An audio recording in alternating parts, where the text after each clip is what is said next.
Ibu Mega dong. Nah, makanya mereka bilang sayang kan kalau lu nggak ikut kan. Nah kalau saya pribadi, saya udah pernah ngalamin ini dari dulu kok. Dulu waktu saya mau maju Jakarta juga kumpul KTP gak kekumpul.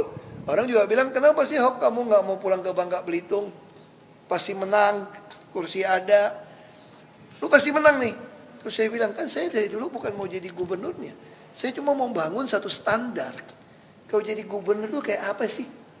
Dan itu waktu itu ibu kota yang pilihan. Kalau ibu kota gak dapat, ya udah. Kan memang niat gue bukan mau jadi gubernur kan. Gue bilang, gue cuma pengen kasih model. Ini model bisnis model nih. Gimana cara mengelola kota, gimana cara menangani masyarakat, gimana caranya anggaran bisa membuat penuh otak, perut, dompet rakyat. Itu saya gimana cara susun program, strateginya, kebijakannya. Nah saya bikin bisnis modelnya, dan saya lakukan. Nah makanya saya waktu itu putuskan, ngapain gue pulang ke Bangka Belitung. Itu cuma sekedar jadi gubernur kan. Waktu saya jadi bupati juga, kalian juga gak pernah tahu, kelas 3 saya yang bikin. Tanda tangan sama Askes. Yang nggak mampu masuk kelas 3 gue tanggung. Nggak ada yang tahu itu, karena kecil. Kalau pengen kebijakan kita diketahui orang ya mesti Jakarta. Dan saya bersyukur paling tidak pernah 2 tahun wagub, 2 tahun gubernur jadi sebuah bisnis model orang lihat. Nah itu tujuan A3 itu gitu. Baik Pak, untuk program ini saya nggak tahu. Saya kira Mas Ganjar udah menjawab ya. Secara prinsip Partai PDI Perjuangan itu kayak saya gitu kan, kalau mau bisnis mesti ada pakai nurani, kalau mau berpolitik ada prinsip. Nah saya kira secara prinsip sulit PDI Perjuangan untuk mendukung seorang Pak Anies secara prinsip ya. Alasannya? Nah, saya nggak tahu, itu Anda mesti lihat, kita lihat aja dulu. Kalau tiba-tiba dukung, gue nggak tahu juga kan, orang politik kan. Pak, PDIP nggak bisa maju sendiri Pak. Nah ini baru-baru ini muncul wacana Kim Plus. Nah itu ya, makanya bisa aja. Saya berani jamin kalau Kim Plus itu bisa hanya bikin satu calon pun, mereka tidak akan pernah berani. Ini ucapan saya nih, bukan saya nantang orang ya. Tidak akan pernah berani melakukan satu lawan kotak kosong. Kalau dia berani, saya jamin Jakarta bisa bikin dia kalah dengan kosong. Makanya akan terjadi mungkin pola ada calon independen yang muncul. Jadi itu calon boneka begitu ya? Saya nggak tahu, karena nggak gampang ngumpulin, kan dulu kan udah independen nggak bisa lolos toh, bikin list nggak sesuai, tentu lolos. Nah itu bisa kita melihat. Saya kira kalau Kim Plus berhasil, dia pasti akan lawan calon independen. Karena kalau dia lawan kotak kosong akan dipermalukan mungkin. Pak, kan dari Akan habis nanti. ya, dari Pak Anies. juga yang tadinya kan disebut di Jabar ternyata Nah itu kan artikan Kim Plusnya luar biasa dong. Saya kira ini luar biasa kan, karena hitungan orang waktu itu katanya, saya nggak tahu lah. Calon Gerindra nggak mungkin menang di Jabar kalau ada RK nih. Tapi kalau sekarang RK ditarik, berarti calon Gerindra bisa menang. Saya nggak tahu bargainingnya seperti apa. Mungkin di Jakartanya kasih ke Golkar atau kasih ke siapa gitu loh. Bagi kami sih yang penting itu tadi kan, kami ini politisi edukator. Bung Karno, Bu Mega, semua ada politisi edukator. Kita ingin masyarakat tuh memahami soal kekuasaan itu cuma ekses dari berhasil mendidik pemilih. Itu aja sih. Jakarta dong Pak sedikit, ini kan kemarin banyak nih, Bapak kan tadi di acara sudah bilang kemarin itu dulu Bapak sudah menyelesaikan masalah anak-anak miskin tidak bisa sekolah. Tapi kan sekarang kejadian terakhir itu guru-guru honorer di Jakarta juga harus kena pensiun Pak. Mungkin ini Bapak melihat ada sesuatu masalah baru masih Pak di Jakarta seperti apa? Aduh, saya nggak gitu ikutin. Tapi dulu waktu saya di Komisi 2 DPR RI, termasuk saya waktu di Jakarta, kan saya yang beresin. Guru-guru honor, kan saya Komisi 2 kan. Bagi saya sederhana lah, bagaimana guru itu, kan kita kenal pepatah, guru kencing berdiri, murid kencing berlari kan. Guru itu harus kasih kehidupan yang baik, juga dilatih dengan baik. Tapi kesempatan sekolah dimiliki semua orang. Nah disitulah saya mau menghemat dulu. APBD DKI itu jangan habis buat pembangunan. Disitulah aku bargaining pulau reklamasi wajib 15%.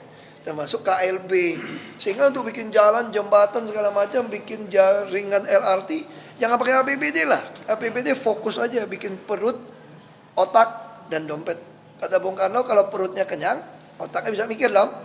dompetnya bisa penuh. Kira-kira gitu aja tugas kita. Terkait Pak Jokowi yang minta maaf di akhir masa jabatan gimana? Gimana, Pak? Waduh, mesti tanya ke Pak Jokowi kayaknya ya.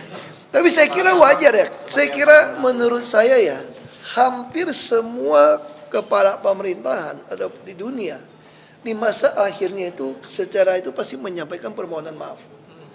Karena pasti secara dunia ya semua pasti kok. Saya juga mengakhiri jabatan, saya juga mohon maaf. Saya keluar dari tahanan juga saya mohon maaf sama polisi, mungkin ada hilaf sengaja nggak sengaja menyakiti mereka gitu kan. Tapi kalau ada hubung-hubungan, apa ada hubungan dengan Tempo keluarin nawa dosa? Lu tanya sama Tempo sama Soal WhatsApp dengan Pak Anies, Pak. Soal WA-an Bapak dengan Pak Anies itu gimana, Pak? Aku gini ya, aku jujur aja nih. Aku nggak etis tunjukin kalimat WA-nya ya. Saya ketemu Pak Anies setelah saya keluar dari tahanan cuma 3 kali. Jadi saya juga yakin Pak Anies tidak bermaksud mengatakan seolah-olah kami diam-diam ketemu. Saya kira Pak Anies nggak bermaksud di situ. Saya pertama ketemu beliau tuh waktu pelantikan anggota DPRD. Hampir 5 tahun yang lalu. Terus yang kedua saya ketemu, waktu itu saya lagi ke toilet. Saya ada acara makan sama teman, ada tamu. Pak Anies ketemu di toilet, ketemu Pak Surya Paloh. Ngomong-ngomong, begitu keluar, ternyata Pak Anies nunggu Pak Surya Paloh. Ada kawinan petinggi Golkar waktu itu. Di Pondok Indah Hotel. Ya tanya basa-basi gimana kabar, apa gimana anak gitu. Ya udah pergi, tadi dia udah buru-buru. Yang ketiga kali saya ketemu nih, Juli kemarin, kawinan Ketua Apindo, Ibu Sinta. Pas saya pulang sama Dubes Maroko, ketemu Pak Anies, foto-foto, terus Pak Anies bilang, ayo kita foto. Terus Pak Anies tanya, nomor teleponnya yang mana nih? Ya, terus saya kasih nomor ke Pak Anies, dia catat, lalu waktu saya pulang saya terima WA, tes Anies. Ya, terus saya bilang, ya terima kasih Pak, udah nomor. Terima kita waktu kita kompak-kompak, kita kumpul nih. Ya Pak, siap. Itu aja nih. Sampai hari ini nggak ada WA apapun. Yang dimaksud apakah dengan gubernur-gubernur lainnya juga, Pak, bagaimana? Kalau saya sama Pak Sutioso dekat. Karena tinggal dekat rumah saya, dari dulu kalau dia panggil saya datang. Karena kan senior ya. Tapi kalau Pak Anies sebetulnya itu hampir nggak pernah kontak saya sih sebetulnya. Cuma saya juga nggak tahu, saya kira dia nggak bermaksud mengatakan bahwa saya sering ketemu. Oh, iya, Pak. Itu sih.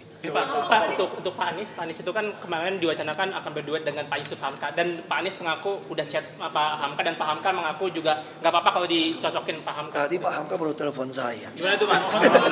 Aku dekat sama Pak Hamka kok. Ya. Kayaknya nggak jadi maju nih. Karena udah Kim Plus kan, udah dukung RK kan.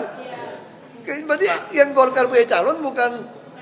Tinggal kita tanya nih, RK dengan Hamka atau RK dengan Mas Kaisang nih, kita kan nggak tahu itu. Kita Bisa Bapak? kita nggak tahu. Tapi ini ada wacana Pak RK dengan Pak Saiku itu gimana, Pak? Aku nggak tahu. Bisa aja terjadi. Kalau itu terjadi, berarti Pak Anies di PHP-in PKS dong. Kalau Pak Anies lawan Pak Ahok lagi head to head itu bagaimana Pak tanggapannya? Ya saya kira bagus untuk jadi politisi edukator. Bagus dong. Akan terulang 2017 menurut Bapak? Orang kita itu bukan, kamu kira pemilih kita ini bego apa? Semua orang punya nurani bos. Ya kan udah bunyian semua udah ngaku, ngapain sih nggak bakal segitu lah, percaya sama gue lah. Orang Jakarta ini waras.